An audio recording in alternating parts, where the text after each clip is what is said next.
So we are in Revelation 13. We are going to talk about the Antichrist and the false prophet in this chapter. I don't know that we'll get to the false prophet tonight. I think I'm just going to leave that for next week because we do have a lot to cover. So last week we read Revelation chapter 12, where God revealed his redemptive plan through Israel and the male child, who we identified as Jesus Christ, our Messiah. Chapter 13 now shows us something very different. So in 12, we see God's redemptive plan, and in chapter 13, it reveals how the dragon opposes God's redemptive plan. So before we begin, if you are joining us for the first time, I'm going to briefly recap. What we read in Revelation 12:3 was how Satan is a great fiery red dragon.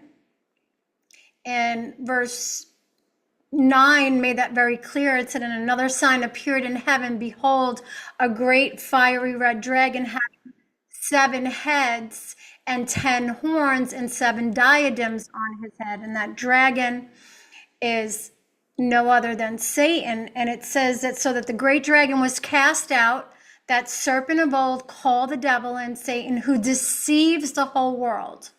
So I read 12:3 first and then 12:9. Okay, thanks, Jim.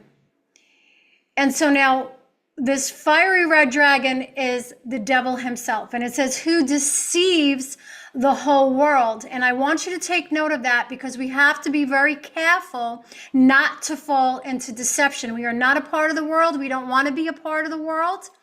But Jesus has told us in his word that he is a deceiver, and not only a deceiver, but John 8:44 tells us that he is also a murderer. He was a murderer from the beginning, it says. So Satan is both deceiver and a murderer. Now, the 7 heads that we went over are connected to 7 mountains and 7 kings. That was in Revelation 17, verses 9 through 10. This points us toward political and worldly power, as well as successive rulers or kingdoms. All right, so I want you guys to understand that. Now, having said that, we also spoke about 7 hills of Rome. 7 hills of Rome can be associated with Babylon the Great, the mother of harlots, and we won't read that until Revelation chapter 17, and that goes all the way back to Genesis and the Tower of Babel. Okay, we also went over 10 horns. Everybody tracking with me? Daniel 7:24 tells us that the 10 horns are 10 kings who shall arise from this kingdom. We also went over Revelation 17, verse 12, which gives us a distinct explanation. And it says the 10 horns, which you saw, are 10 kings who have received no kingdom as yet, but they receive authority for 1 hour, meaning a short period of time, as kings with the beast. So these 10 kings or rulers will actually give their authority over to the beast. Now, when we read beast in Revelation, it's referring to the Antichrist. And I want you to make note of that. So these rulers are going to give their authority over to the Antichrist. I don't know why they would do this, why any world leader would trust someone this much to be able to hand over their authority, but the Bible tells us that it's going to happen. So they will eventually unite to oppose the Lamb. The dragon, who is Satan, the false prophet, and the Antichrist. We know that they don't win. The Lamb wins in the end. And I want to just throw this out to you, because as I was doing my research last week, well, through the weeks, It's too much to mention all in one sitting. But some have proposed that these 10 kings could represent 10 future confederations that are going to be formed, or regional powers that eventually give their authority to the Antichrist. So I thought that was really interesting. And also, some have suggested that the world could be divided into 10 geographical or geopolitical territories, each under a ruler who then gives their power over to the beast. And we know that Satan works through earthly systems to achieve his purpose and to oppose the redemption plan of God. And I want you to be able to connect with the text tonight. And so I want you to keep in mind that, you know, what we see going on in the world today is all moving us toward this end time. Okay, it's all the pieces are coming together. Everything is fitting together. One thing is leading into another, and there's a domino effect happening. And prophecy, as some of you may know, can have a near and far fulfillment.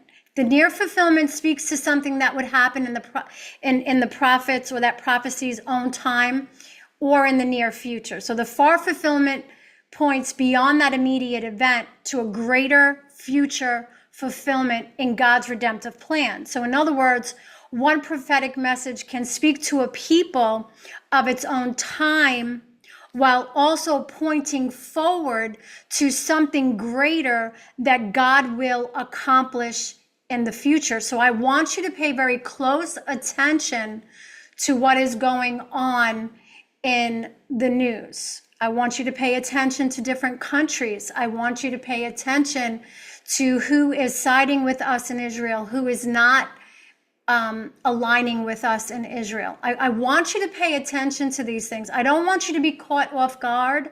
I don't want you to be afraid. Revelation is not to scare us, but to prepare us. But I want you to be cognizant of what is going on in the world today as it relates to what Jesus has told us in the scriptures and as it relates to Revelation, because Satan is not merely a spiritual force operating somewhere in the background. He is our adversary. He is an opposer, and he works through earthly powers, countries, kingdoms, rulers, and systems in opposition to God and God's people. And so this should cause you to look carefully at the world around you. And I want to mention several major spheres of society that influence beliefs, values, behaviors, and direction of entire cultures. Now, some of you already might know this, but for some of you who don't, the 7 spheres of influence are religion, family, education, government and politics, media, arts and entertainment, business and economics. And so I want you to pay attention to these 7 cultural influences. Right now, the major religion that is sweeping across nations is Islam. Families are at the highest rate of divorces. In our education system, we see the enemy lurking. Socialism is coming in. Indoctrination is coming in. Need I say anything about government and politics? It's no longer Democrat and Republican and socialist and Republican now. We have the media controlling the narratives. If you look at the arts and entertainment world, satanic worship and witchcraft is everywhere. It even infiltrated the minions. I don't know how many of you know that. Minions are conjuring up spirits now. And of course, business and economics. All right. So having said all that, you see the direction that we are moving in as a nation when you look at those 7 spheres of influence. And this shapes what people believe, what they value, what they celebrate, and what they fear. And so that's why I'm mentioning it. And it ultimately shapes what and who people worship. And we know that 1 Peter 5:8 tells us to stay sober and alert, because our adversary, the devil, walks about like a roaring lion, seeking whom he may devour. And I don't want you to be devoured by what is going on. I don't want you to be deceived by things that you may hear or things that you may see. And so we're going to get into it. I think everyone is here. In Daniel 11, for those of you who are taking notes, Daniel 11, verses 36 through 39, talks about the Antichrist. So I am going to lead into chapter 13 with giving you some more information about who he is. It says in Daniel 11:36, then the king shall do according to his own will.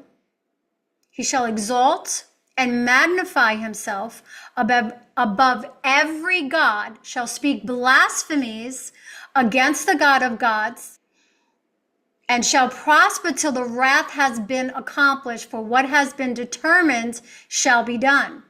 Verse 37, he shall regard neither the God of his fathers.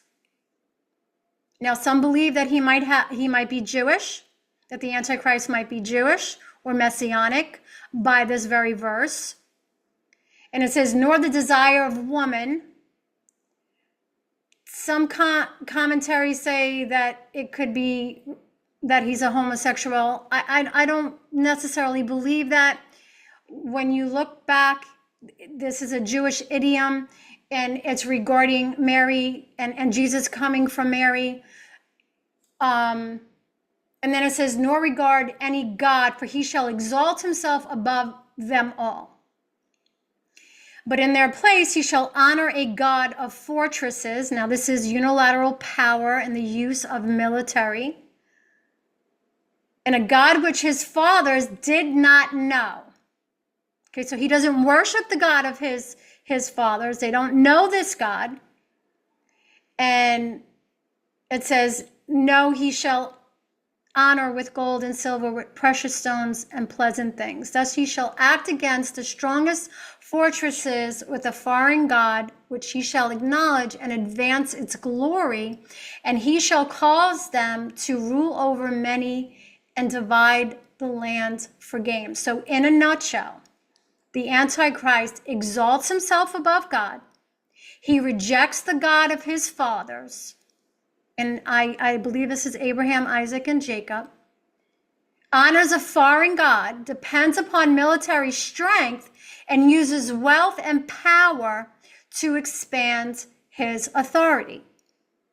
This is who the Antichrist is. This is what he does.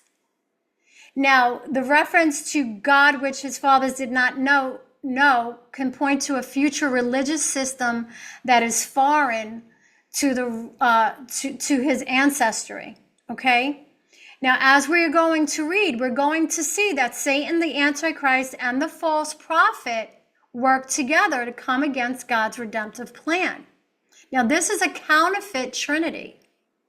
It's a direct mockery of the true Trinity, the Father, the Son, and the Holy Spirit. And the attack of this mockery and of this false Trinity, or this counterfeit Trinity, is to attack the people of God, our faithfulness, our endurance, our obedience, and our devotion to God. So that's why it's so important for us to stay alert and aware, and to come apart and be separated from the world, because we don't ever want to drift so far from the truth. All right, so we're going to start to read, and I want to give you two pieces of information. We're going to read about the beast rising from the sea in Revelation 13, verses 1 through 10, and then later a beast rising from the land in verses 11 through 18 that we'll cover next week. But the beast rising from the sea is the Antichrist. And this is a coming, for those of you who are taking notes, a coming global ruler who will exercise tremendous political power and authority. That leads us into a one world government.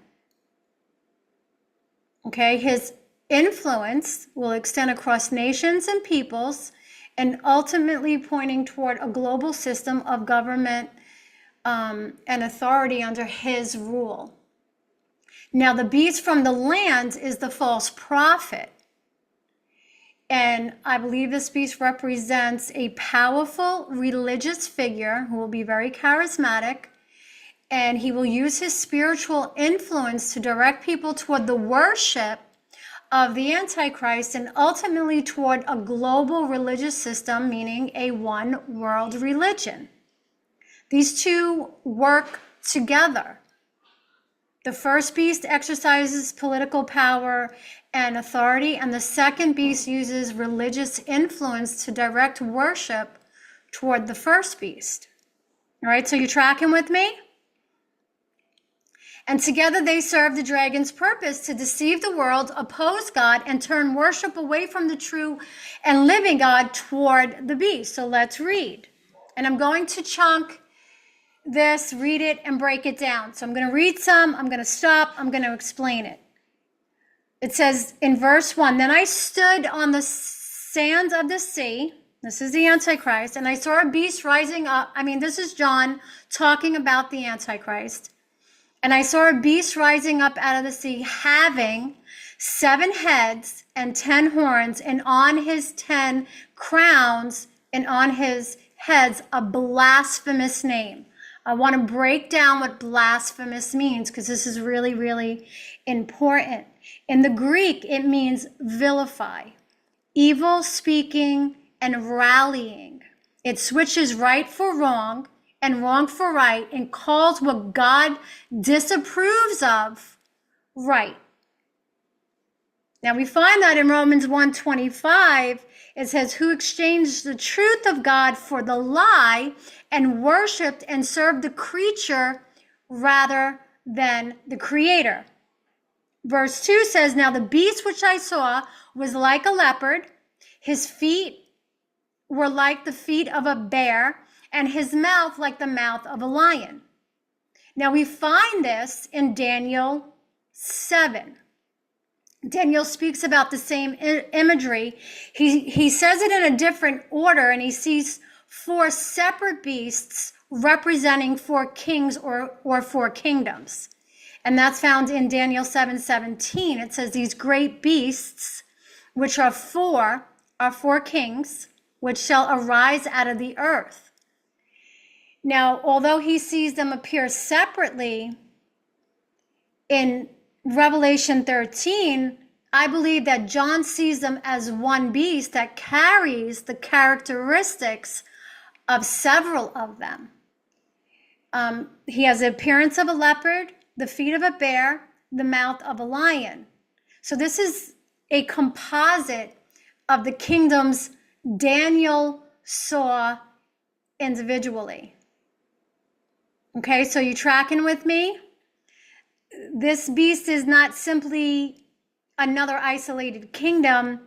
It appears to carry the characteristics, the power, the authority of previous world powers, bringing together the characteristics of oppressive human kingdoms in one final expression of worldly authority.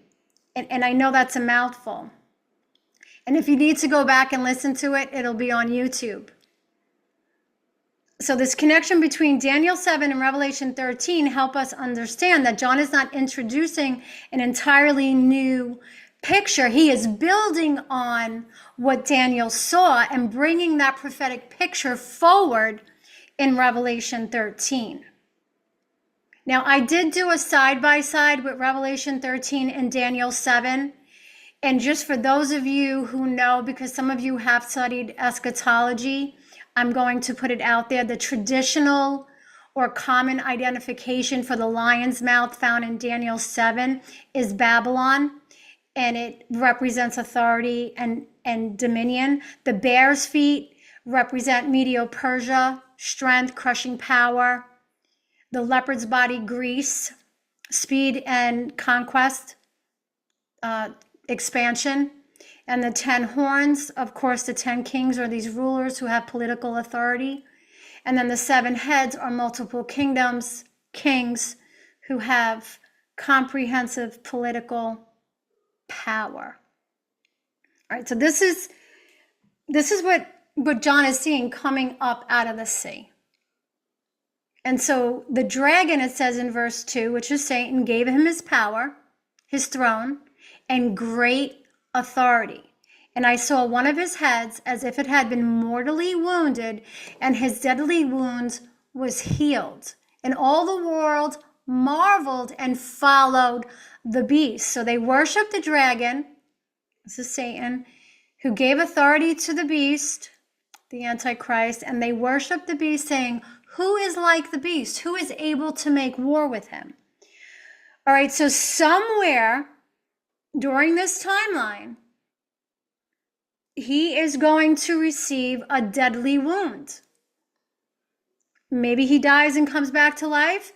Maybe the wound is so significant and severe and it's miraculously healed, but it's not miraculously healed by God. This is a counterfeit healing, and yes, that does happen.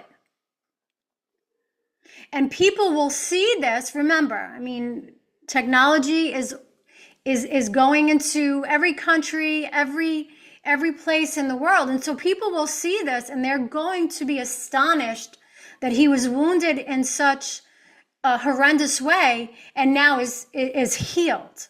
And so they're going to say, who is like the beast? Who is able to make war with him? And we know that the beast's authority is counterfeit, and he's actually building a counterfeit kingdom. Satan gives him his power, his throne, and his great authority. We have the real and we have the fake. So the Antichrist, the false prophet, and Satan are the fake. And we know that the Father gives Jesus dominion, glory, and a kingdom. So the enemy is trying to create this counterfeit kingdom. He's a counterfeit ruler. He has a counterfeit worship system. There's a counterfeit image, a counterfeit mark, and ultimately a counterfeit attempt at worldwide authority. Now, if you remember back in previous chapters that we read, the 144,000 and those who believe are going to have the mark of the Lord on them, the name of the Lord written on them. So again, we see a contrast. And later on in this chapter, we're going to see the mark of the beast, which is the mark of man, being 666. The beast imitates the lamb. And we know that the lamb was slain and that he rose from the dead, he ascended. And here we see that the beast dies. He has this apparent victory, and then people worship him.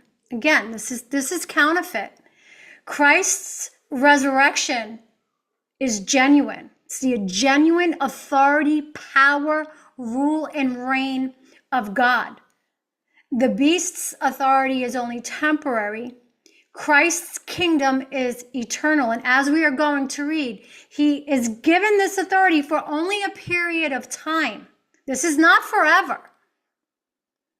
And he imitates the lamb, but he will never be the lamb because there's only one God, and it's not him. All right, so verse 5 says, and he was given a mouth, speaking great things and blasphemies, and he was given authority to continue for 42 months. Now, this is I believe the second half of the tribulation, which is going to be the greater half of the tribulation. This is where we're going to see more horrific things going on. Then he opened his mouth in blasphemy against God to blaspheme his name, his tabernacle, and those who dwell in heaven. And it was granted to him to make war with the saints and to overcome them. And authority was given him over every tribe, tongue, and nation. All who dwell on the earth will worship him, whose names have not been written in the book of life of the Lamb slain from the foundation of the world. So if you are not truly saved, if your name is not written in the Lamb's book of life, you will be overcome. The mouth given. So the beast is allowed to speak. He exercises his authority for a limited period of time. His words are powerful, arrogant, persuasive, and deceptive. And through his speech, he seeks to influence people, deceive the nations, and turn their worship and allegiance toward himself. Now, according to Revelation 13:6, he speaks against God openly and dishonors his name. He dishonors the temple. He blasphemes God's dwelling place and those who dwell in heaven. This is not merely disrespectful speech. This is deliberate defiance, deliberate rebellion against God, and an attempt to exalt himself above the one who alone deserves worship. It says in verse 9, if anyone has an ear, let him hear. He who leads into captivity shall go into captivity. He who kills with the sword must be killed with the sword. Here is the patience and the faith of the saints.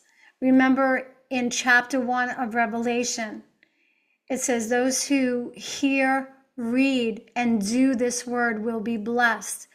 And John is saying, if anyone has an ear, let him hear.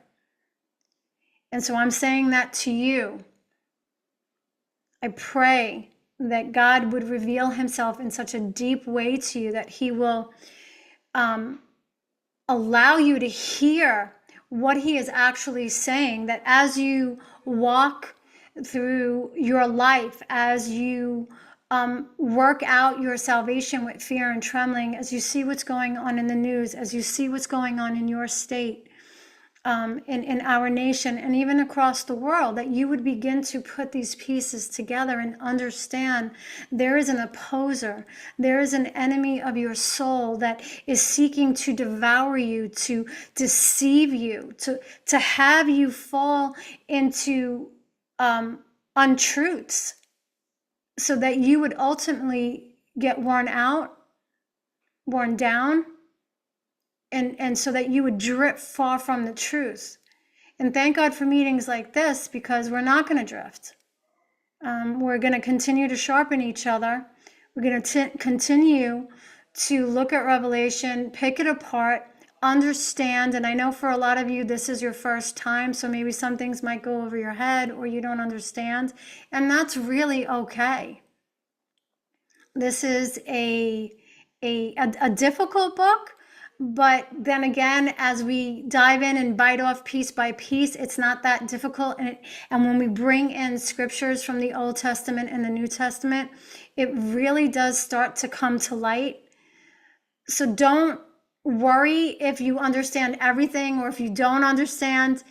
It will come. It will come all together for you. The world, those who are not written in the Lamb's Book of Life, will be deceived. And we don't want to be among those who are deceived.